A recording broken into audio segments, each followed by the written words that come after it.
And Will, I love the song. It's beautiful. Maybe we can get a new Christmas song every year from you, yes? You've done it once. Now we know you can do it again.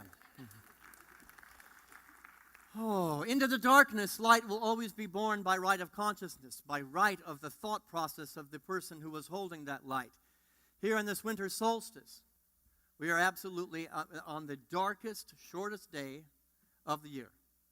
Yet we know that light is coming. Light is coming. But as we celebrated last Wednesday night, we must get the gifts from the darkness. We must take the gifts from the dark night of the soul in order for that light to be born. So we celebrate dark and light. Pauper and kings and princes and all the things that they were talked about. They're pagans, Christians, and Jews all celebrating the same thing, that they are the light, that they have the ability by right of their consciousness to bring the light. Unfortunately, there are so many people, like the little kids' message we had today, we're a school of fish, and we're going all over the planet trying to fulfill ourselves. We're looking for things like pleasure. I want to be fulfilled. I want to be happy. But we draw every year at this time of year a clear distinction between happiness and pleasure and fulfillment and the sense of joy. One is circumstantial. Happiness is about, well, I will be happy when. Everything will be fine when. But joy is relational. Relational to what? To the presence and the power of something within you that you cannot and never will be separate from.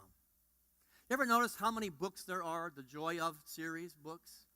I mean, if you look online, you can find a list 4 pages long. The joy of cats, the joy of camping, the joy of travel, and of course the mother of all joy of books, the joy of sex. That literally birthed all the other joy of books. The joy of so many things, and there's nothing wrong with these books except they are a clear indication and testimony of a world that is putting an external reality as the source of their happiness. The joy of doing something, the joy of having something, the joy of being. So it's happiness, absolutely, but we need to be looking at a deeper place. The Jewish people absolutely showed us how to do that, continue to show us how to do that. Christmas is about finding the joy within. A joy that Jesus spoke about when he said this in the Gospel of John. We got a quote to put up there? There we go. Let's read it together. I have told you these things so that you will be filled with my joy. Yes, your joy will overflow. That's one version. Another version says, I've come that my joy might be in you and that joy might be complete. Not just joy when things are working well, not just joy when you show up the way you're supposed to show up by my design and my plan, but a joy that transcends human experience. That's the joy that Jesus is talking about.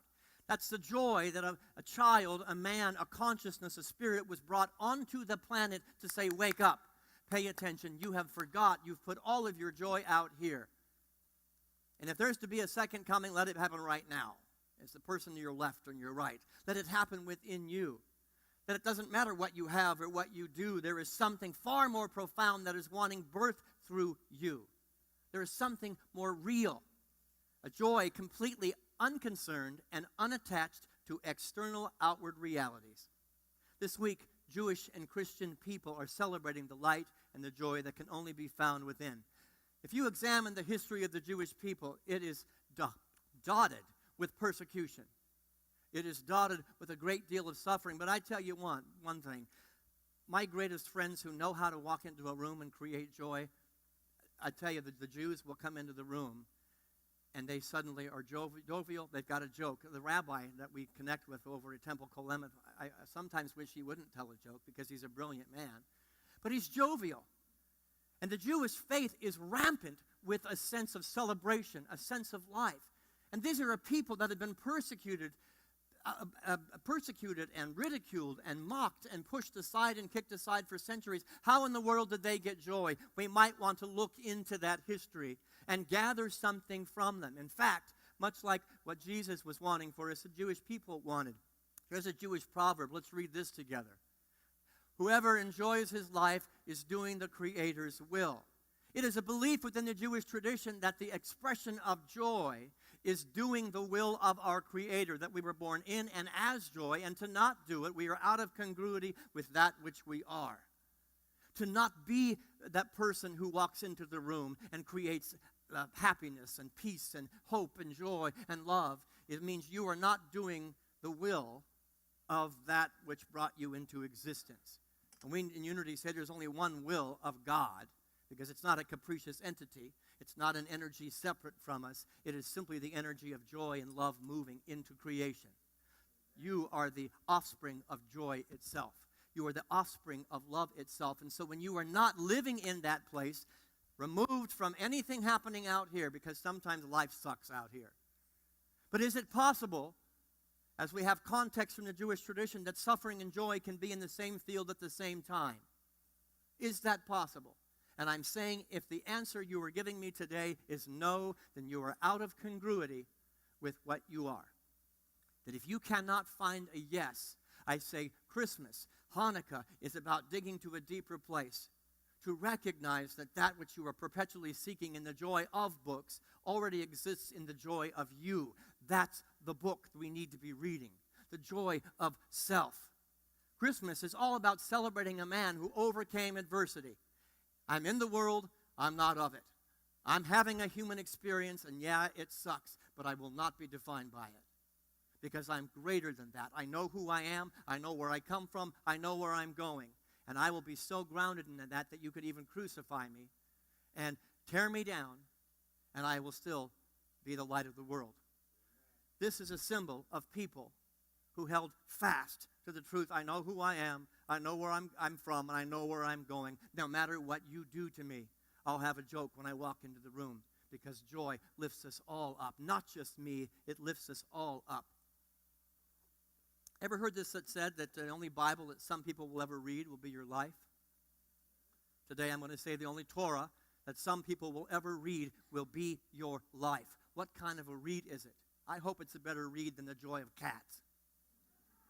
I hope it's a better read than the joy of traveling or the joy of sex, the joy of being. Because the only Bible and Torah that anybody's ever going to read is watching you, and the world is paying attention.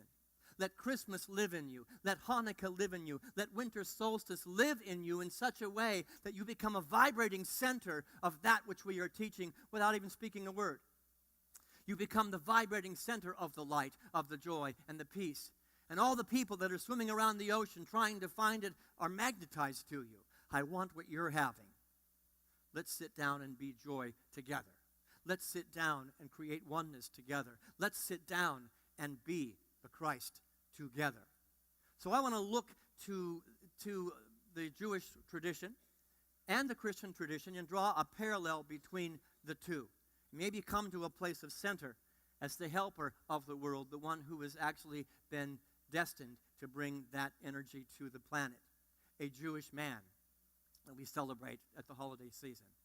It's reminded me of a story. There was a little Jewish man, and he was in a foreign city for the Hanukkah holiday. And he really needed to pray. He really, really wanted to pray, but he could not find a synagogue for blocks. There was no synagogue. Might have been in Nebraska. But there was a Catholic church right where he happened to be. And so he went into the Catholic church, and he found a little place. He didn't want to disrupt anything, a little corner, and there was a little tiny statue of Jesus there. And so he knelt there, and he put on his yarmulke, and he began to pray his Hebrew prayers. Baruch atah Adonai Eloheinu melech haolam. Well, the Catholic priest happened to notice this. And he went to the front of the sanctuary, a little bit perturbed, and said, "Will all non-Christian people please leave the sanctuary?" The little old Jewish man, he didn't even bat an eye. Baruch atah Adonai. Akidifanu, or whatever, however you pronounce that Hebrew word. Vidifanu. Hanukkah. And the priest, the prayers got louder, and the priest decided he needed to get louder.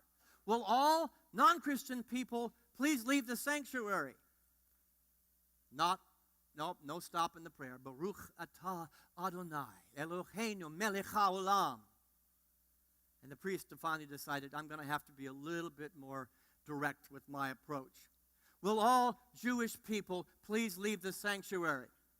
Upon that, the little old Jewish man stood up, took his yarmulke off, grabbed the statue of Jesus and said, "Let's go, Bubala. It looks like neither one of us is welcome here."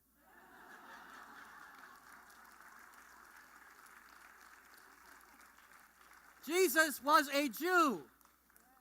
He was teaching from a Jewish tradition, from Jewish law, from Jewish thought.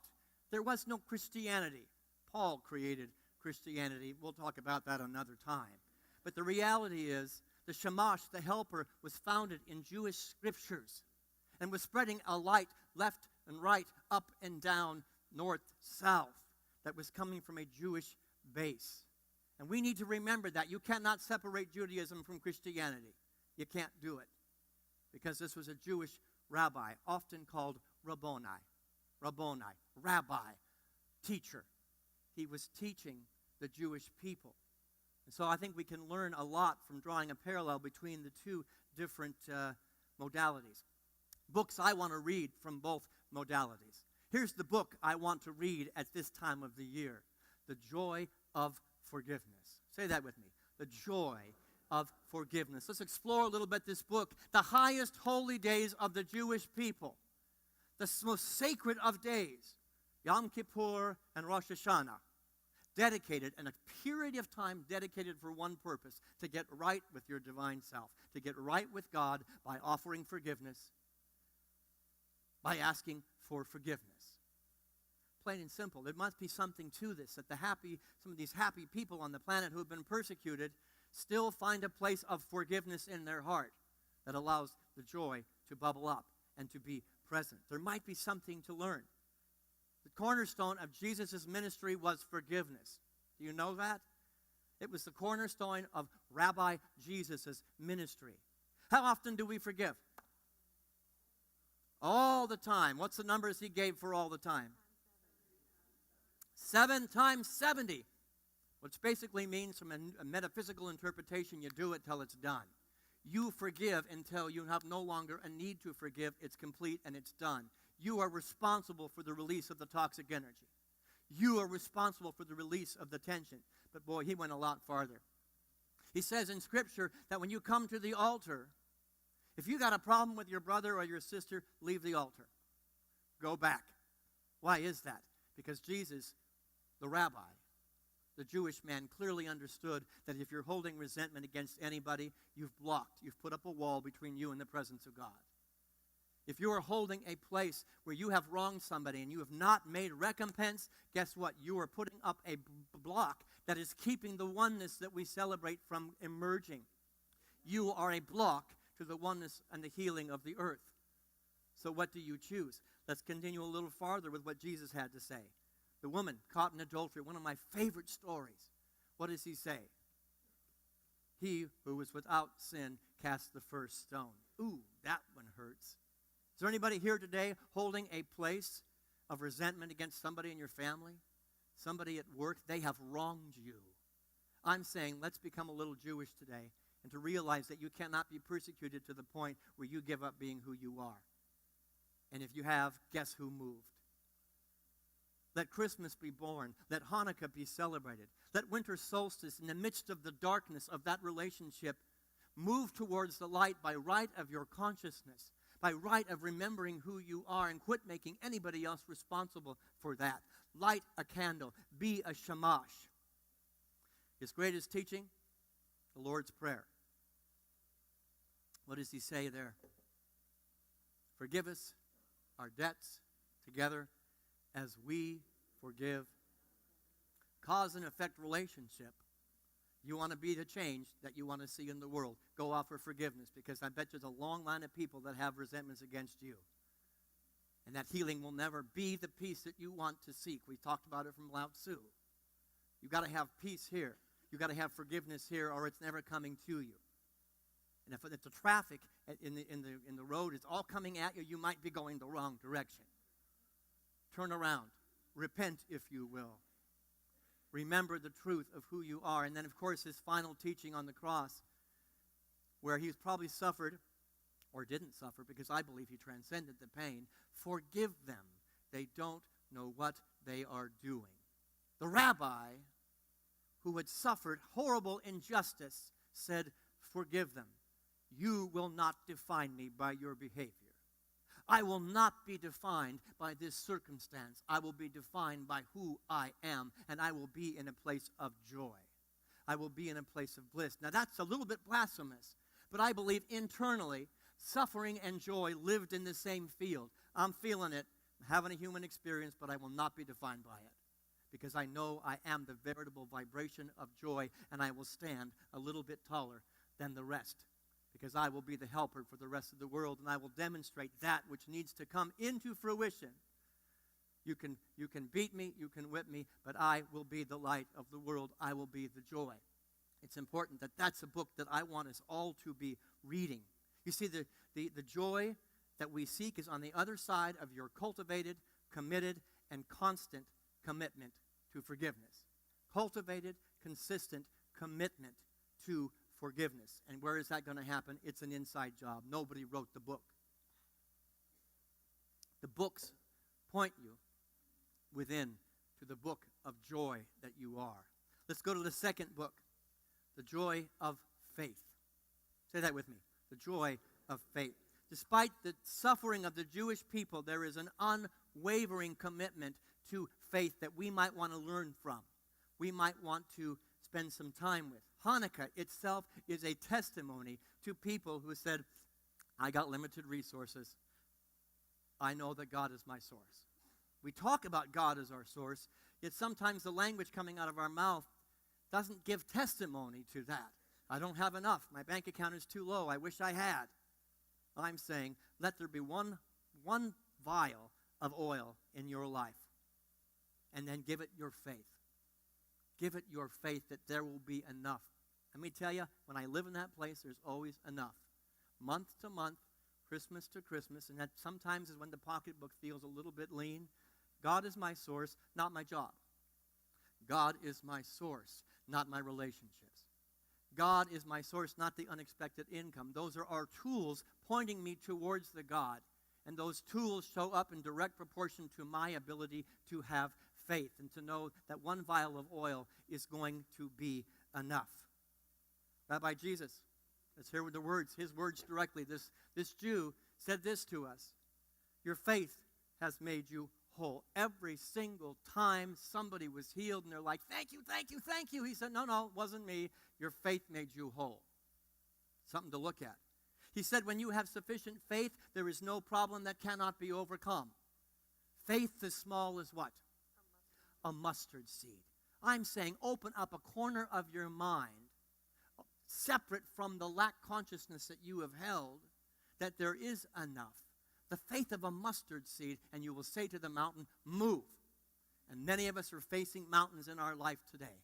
Many of us have mountains that seem insurmountable. There isn't enough. We're about to be destroyed as a people. We're about to be overcome as a people. Okay, God, into thy hands I commend my whole life.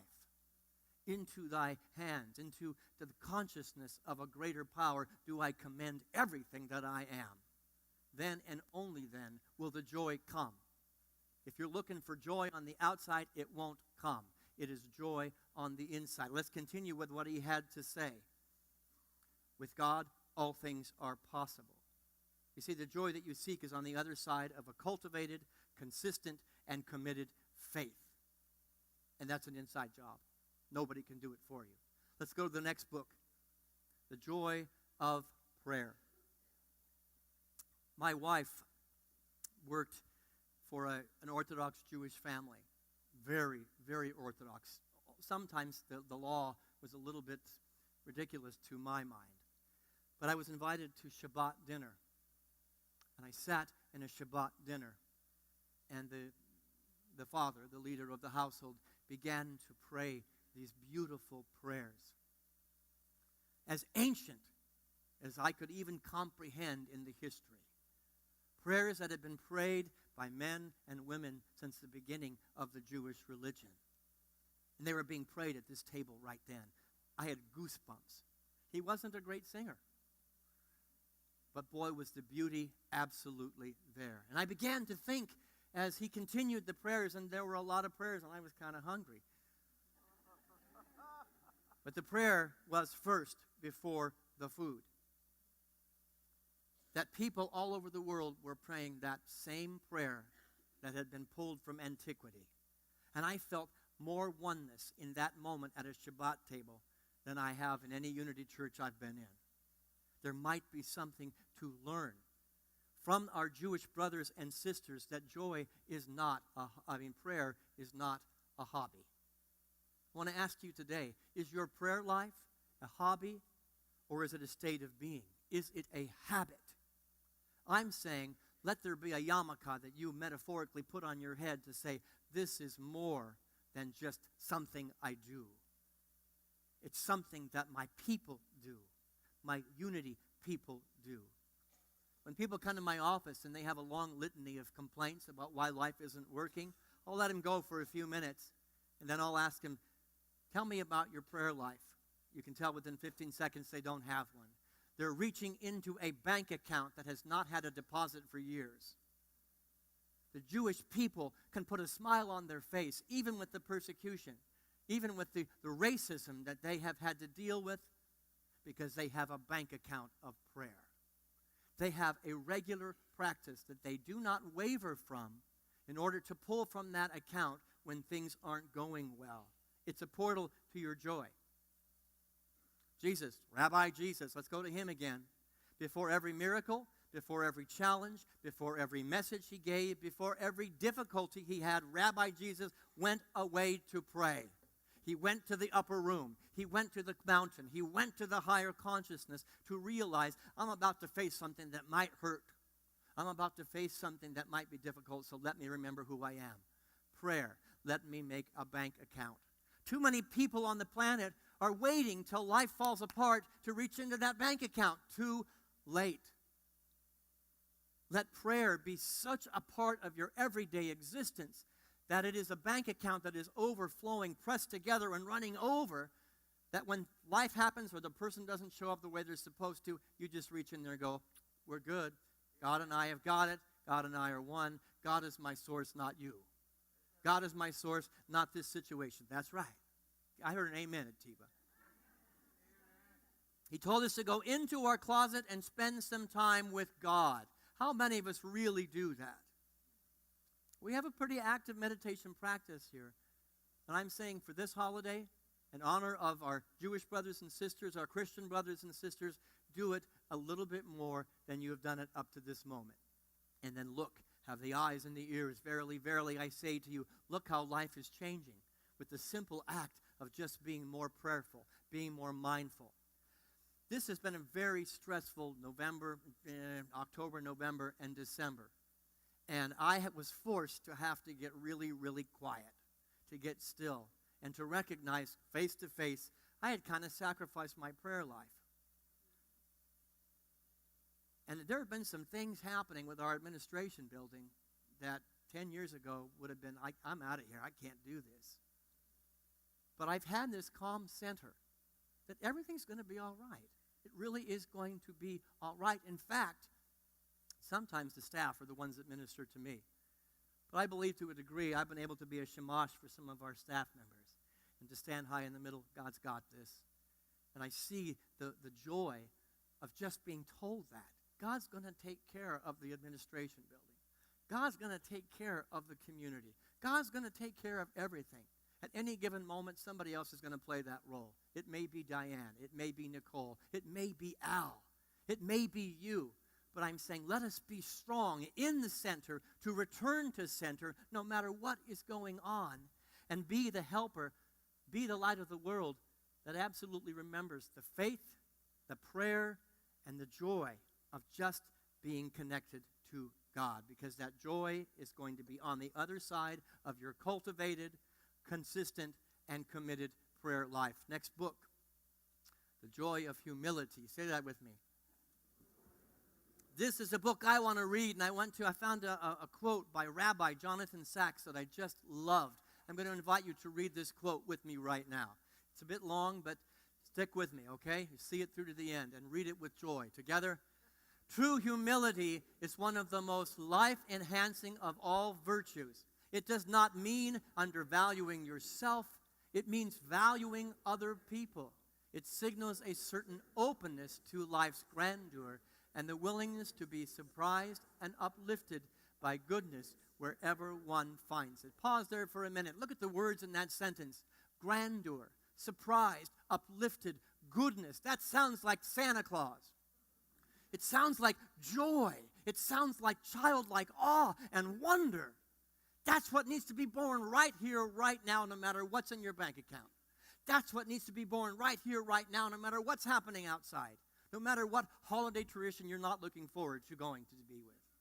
No matter who's going to show up at that family gathering, that's what I want to cultivate. And if it comes from Santa Claus, great. If it comes from Moses and Abraham, great. If it comes from Jesus, great. Just be it. Let it come from you. Let's continue that together. Humility, then, is more than just a virtue. It is a form of perception, a language in which the I is silent so that I can hear the thou, the divine whisper within all that moves.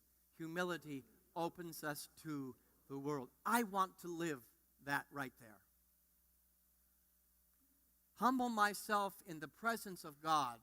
The ground that you stand upon is holy. I am that I am. Take off my shoes because this is holy ground. You are holy ground. Let us be humble and not full of ourselves from the personality. Unity teaches about our personality. Let the personality go and be the individual expression of the light. And let that light be spread from left to right, forward and back, but at the end of the day, always return home to remember who you are. Rabbi Jesus never once said, worship me. Not once. I have not been able to find it. He said what? Follow me. Follow me. He said, it's not me, it's the God within. He told the disciples, humble yourselves as little children. Now, when you think about the kingdom of heaven on earth, it looks probably very joyful, right? And he told us if we're going to attain the kingdom of heaven, we have to become like little children. Humble yourselves as a child. And I'm saying play a little more. Have Santa Claus light the Advent candles. Do something completely out of the box with childlike awe and wonder. Look at the Christmas tree with beginner's eyes. Verily, verily, I say to you, when was the last time you looked at the sky and went, holy mackerel, this is a beautiful world? Let that childlike awe be in it and humble yourself. I go stand before a waterfall, the Grand Canyon, Yosemite, wherever it is, and it's like my life and my problems are about this big. You don't need to travel to the Grand Canyon to have that experience. Look to your left and your right now. God is darn good looking. God is darn smart. God is amazing. And you don't have to travel anywhere, south, north, up, down, east, and west to find it. Look at the person, look at the child that's sitting on the stage and go, wow, isn't life great? Well, that's a simple practice, but how many of us do it? And let me tell you, we're celebrating all these beautiful traditions in December, and we're the most stressed out people on the planet. Stop, pause, smell not just the roses, but the perfume of the person sitting next to you. Yeah, you smell good. You look good. This master teacher, this rabbi said on the Sermon on the Mount, blessed are the meek, for theirs is the kingdom. He found joy by being meek. He found longevity in his message by being meek, not being a soldier, not being a fight, not showing up at the holiday party and making his point, but by being meek. Help me understand. Let me be the light of the world. The birth itself that we're celebrating is an outpicturing of humility. My gosh, his mother had to ride into town on a donkey. There was no parade. There might be something to humbleness. A stable? Animals around? I don't know if it really happened that way, but I think that the story has something to teach us about being humble, wrapped in swaddling clothes. It wasn't a hospital. It was just be you. Be humble. Which is the last book I want you to read, The Joy of Authenticity. Here's what I know about the Jewish people that are my friends. They don't make apology for who they are. They don't offer apology. They don't offer excuse for who they are. They basically show up in the field and they say, accept me or reject me. That's who I am. Jewish Proverbs. I want you to read a few Jewish Proverbs with me to speak about this. Let's read them together. A person is lonely until he finds himself. You're going to be perpetually seeking the ocean of existence, looking for something to complete you. Find yourself, look inward. The water is here. Second one, if I am not for myself, who will be? If God is for you, everything works in conjunction. Nobody can be against you. Let's keep going. One person's candle furnishes light for many. Be the light of the world. Stand taller than everybody else. God is my source. I have faith. I pray. I know it. I'm humbling myself. And then I come back to center. And now my favorite of the Proverbs that I found. Let's read it together. The heart of a man may be compared to a sausage. Few know exactly what's inside it. I love that. But the reality is a whole bunch of people are walking around like sausages. Don't be a wiener. I don't know where that came from. Came from a joyful heart to just say it. I want to know you. I don't want to know your manufactured version of what you think I'm going to like. Let me tell you, Rabbi Lebo, who is a good friend over at Temple Kolemet, he is a brilliant, brilliant man. And sometimes he just drives me up the wall. But you know what? When I talk to Rabbi Lebo, I'm not talking to a sausage. I'm talking to somebody who is genuinely, authentically themselves. And I'm saying the time has come for you to be authentically yourself. And the clock is telling me it's time to shut up. Jesus said, don't hide your light under a bushel. Rabbi Jesus was an individual. He didn't conform. He was a rebel. He was a maverick. He did what he wanted to do. He said what he wanted to say. He went where he wanted to go despite the warnings. He taught what he needed to teach to change the face of the planet. Don't hide your light under a bushel, but read the book, The Joy of Authenticity. I'm going to end with something a friend of mine told me at one point, and it hurt to the core when she said it, and it's become the foundation of my ministry. She looked at me square in the eye when she knew I was going to get into ministry, and she said, well, you better work really hard to free yourself from the good opinion of others, because you will be dead in 10 years. And she was absolutely right. I thank her. She was not a sage. She was not a prophet. She wasn't Moses or Abraham or Jesus. She was just a friend who called me out on my stuff. You're a sausage. Free, and the way I have freed myself and found joy is to free myself from the good opinion or the bad opinion of anybody else, to shine my light so brightly that others cannot help but know that that light exists in them.